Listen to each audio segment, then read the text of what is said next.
Betty! Betty, it's Jimmy!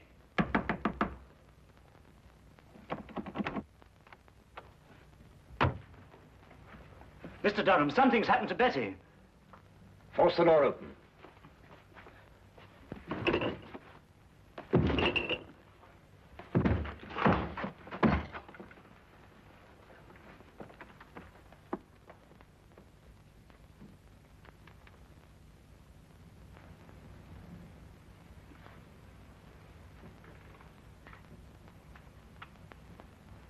The singing violin.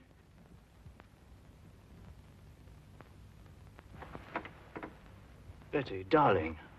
The singing violin. It was here again. I saw it, I heard it.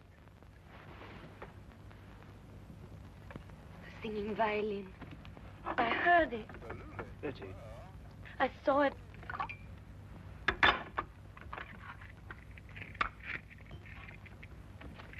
Give her one of these. It's the sedative Dr. Marino left for her.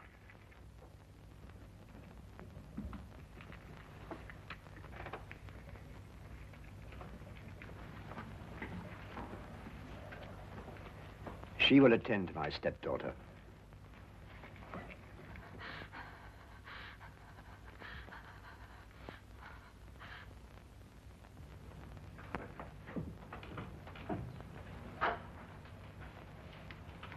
Perhaps you wondered, Willand, why I invited you to my home as my weekend guest. I thought our coming marriage, Betty's and mine, had something to do with it, sir. No. I wanted you to see for yourself why that marriage can never take place. I don't understand, sir. Are you blind, Willand? After what you've just witnessed, don't you realize that my stepdaughter is losing her mind? She never told me. Naturally. Dancing skeletons, headless men, and tonight, a singing violin. Surely, sir, it must be merely her imagination. Nightmares. But she insists the things that she sees are real. Positive proof of incipient dementia precox. I regret to have to tell you this, my boy. My doctor informs me that in a matter of weeks, if not days, Betty must be certified as hopelessly mad.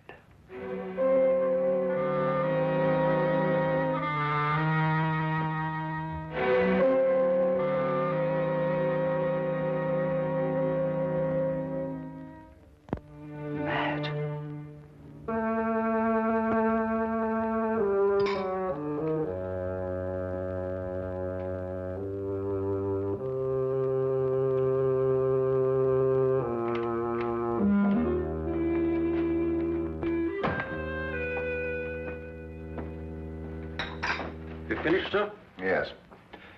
Get out the Thompson file, Wilkins. You know that hatchet killer. Yes, sir. Mr. Holmes did a neat bit of work on that case, don't you think, sir? Might I remind you, Wilkins, that Scotland Yard also worked on that case? Yes, sir. What shall I do with the file, sir? Put it in the case's closed file, of course. Very good, sir. Crime seems to be falling off in London this week, sir. It's been a dull week. Yes, it's so dull, I'm going to do something about it. What, sir? I'm going to visit our old friend Sherlock Holmes. I've noticed that when we've got no crime, he has.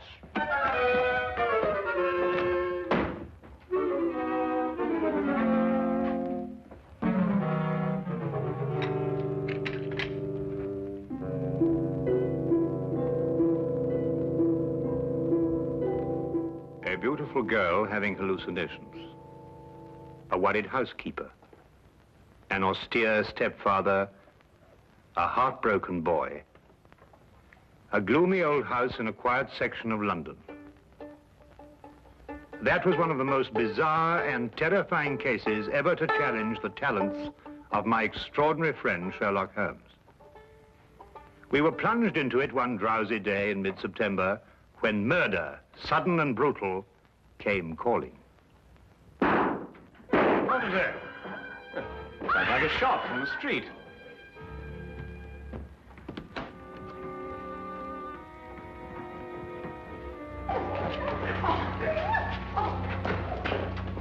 Stand back there. Stand back, please. What's happened to your passenger? He's dead, sir.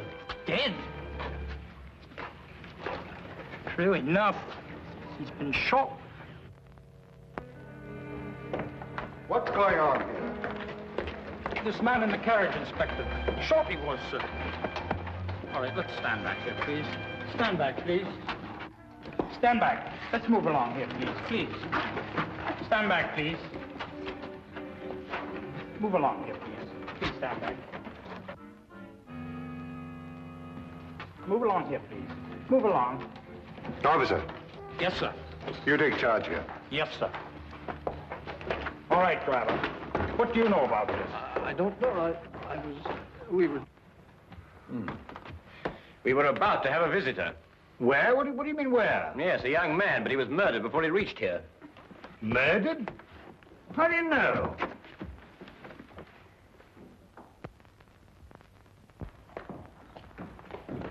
Let's move along, please. Move along. Fall over. Move along, please.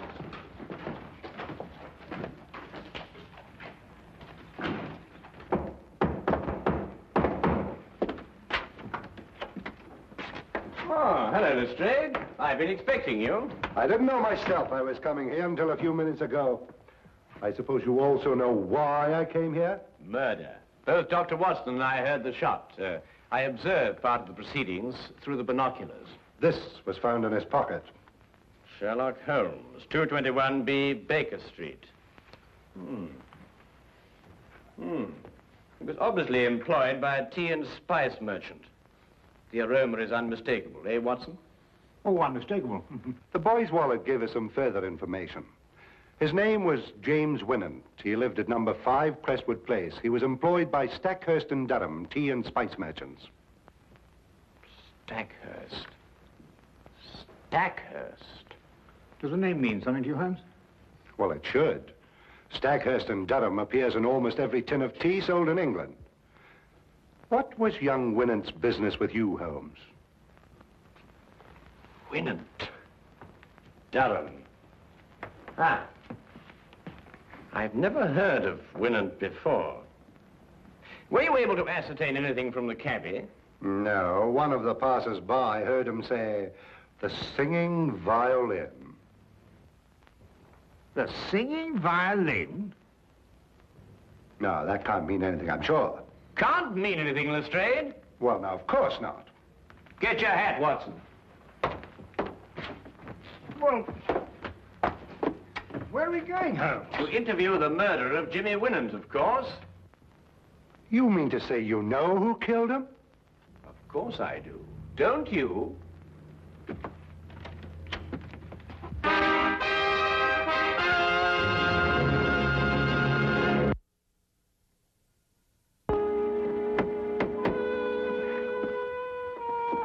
Might I inquire who lives in this dreary monument to great wealth? Guy Durham. Durham. Wasn't he one of the partners of the firm that employed young Winant? Yes, the only surviving member. Stackhurst died 15 years ago. Holmes, you said we were going to visit Winant's murderer. I did. Yes? Good morning. I'm Sherlock Holmes, and this is Dr. Watson. I'd like a word with Mr. Guy Durham. Here is my card. I'll tell him, for all the good it'll do. He left word he doesn't want to be disturbed. Come in.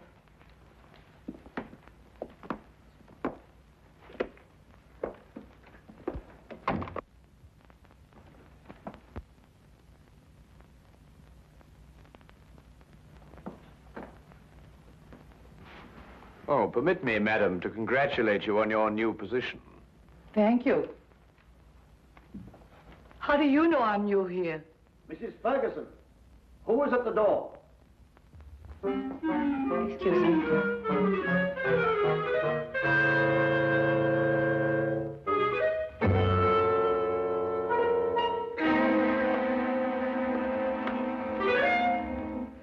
How did you know? Well, she was unfamiliar with the position of the curtain cord. She obviously hasn't been employed here very long.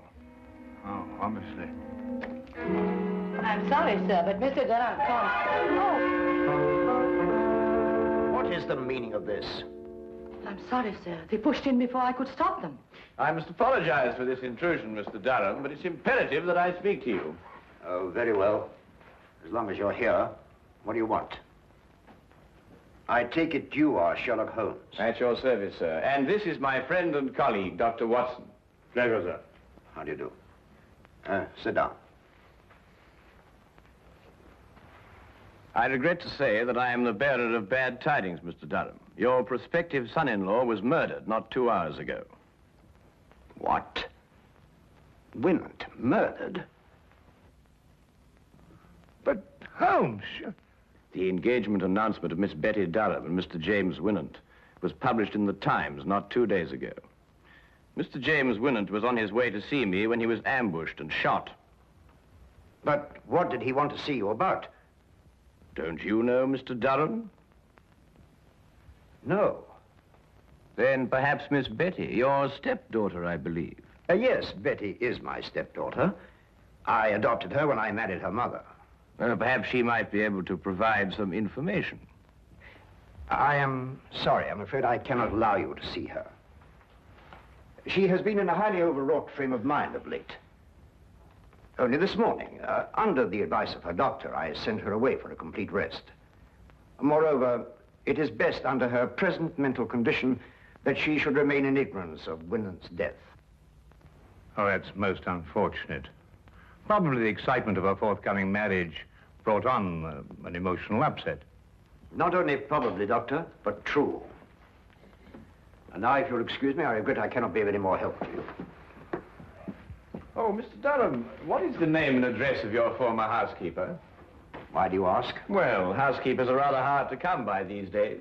If she hasn't already found a new position, I'd like to employ her. Oh, I prefer not to recommend my former housekeeper. I had to discharge her for theft. Good morning, gentlemen.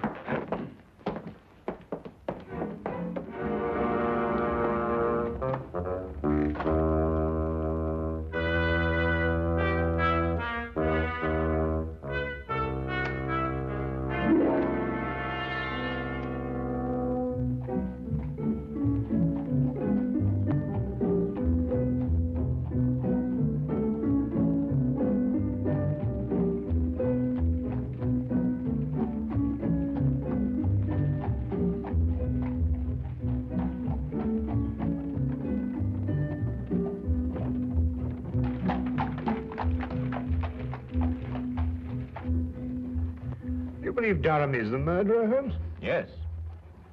Why are you so sure? Well, 15 years ago, Horace Stackhurst died in extremely mysterious circumstances. Stackhurst? Would that be the Stackhurst of Durham's firm? The same. Shortly after Stackhurst's death, his widow married Durham. And the widow is Betty's mother, I presume? Indeed, she was. But the mother herself died within a year, and Betty inherited a great fortune. Durham was appointed guardian until such time as Betty married. Oh, I'm beginning to understand. Tell me, Holmes, have you solved the mystery of Winant's dying words yet? The singing violin? Oh, well, that's really very easily explained, Watson, now that the... Ah, here we are.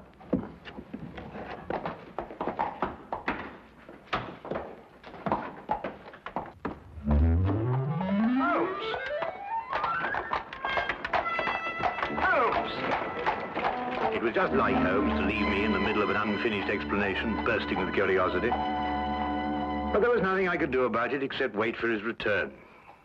I waited up for him until midnight, finally retired without seeing him. And when I awakened the next morning, he was already gone. I didn't see him again until shortly before 10 o'clock.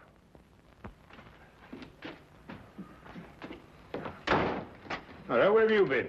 Do you mind going to the window, Watson? What? I've got a surprise for you. Oh, Go on. all right.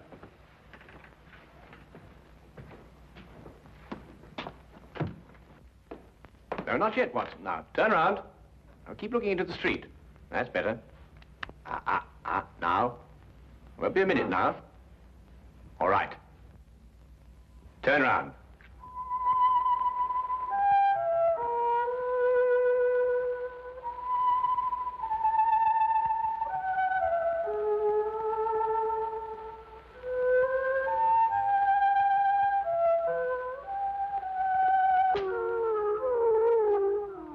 Well, what? A singing violin. Well, that's fantastic. Yes, a fiend with a diabolical mind, our Mr. Durham. Soap on the bow so that no sound should come from it, and this. Come along, Watson. Where to? To complete a plan which this time only you can effect. Oh, really? After you.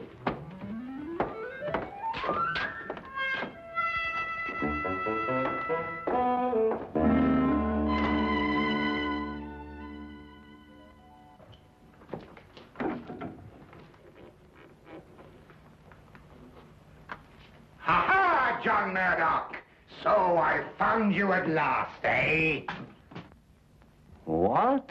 You've been making advances to my wife, and I am going to thrash you within an inch of your life!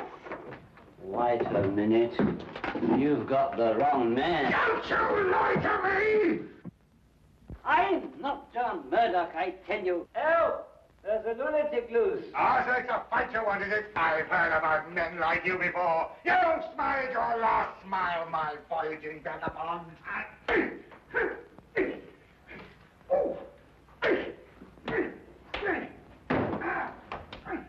My answer is final, Durham. I didn't mind certifying your stepdaughter as insane, but I draw the line at murder. If you want her killed, do it yourself. Very well, Marino. I will. But you will have to sign the death certificate. That I'll do. An overdose of morphia would be the best way. I'll prepare a hypodermic for you. She's under sedation now, and shouldn't give you any trouble. What room is she in? Number 4. Dr. Marino, help! Something's happening out there. Let it wait. Give me the hypodermic.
Durham, do you hear me? Don't dare touch that girl. Don't you dare touch her. Or by all I hold sacred, I'll kill you. Durham, do you hear me? Durham! Durham!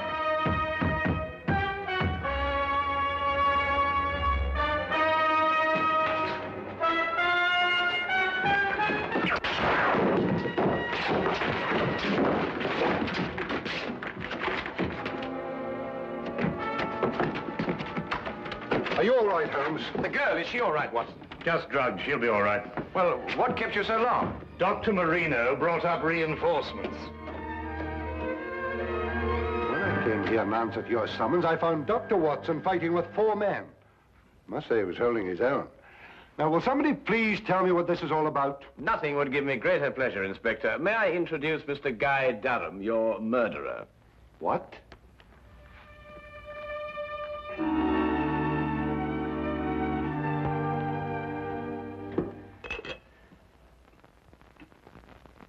Well, of course, Watson. I knew Betty was in danger when Durham mentioned Marino.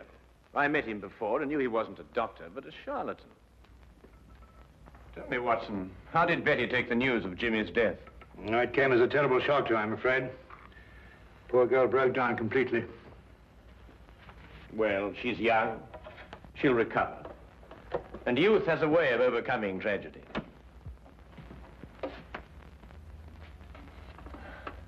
Ah.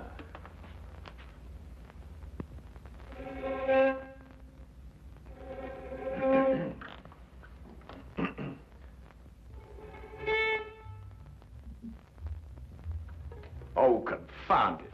I completely forgot that I soaped this bow. It'll be days before I can play again. Really?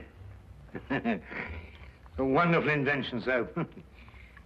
Has so many uses.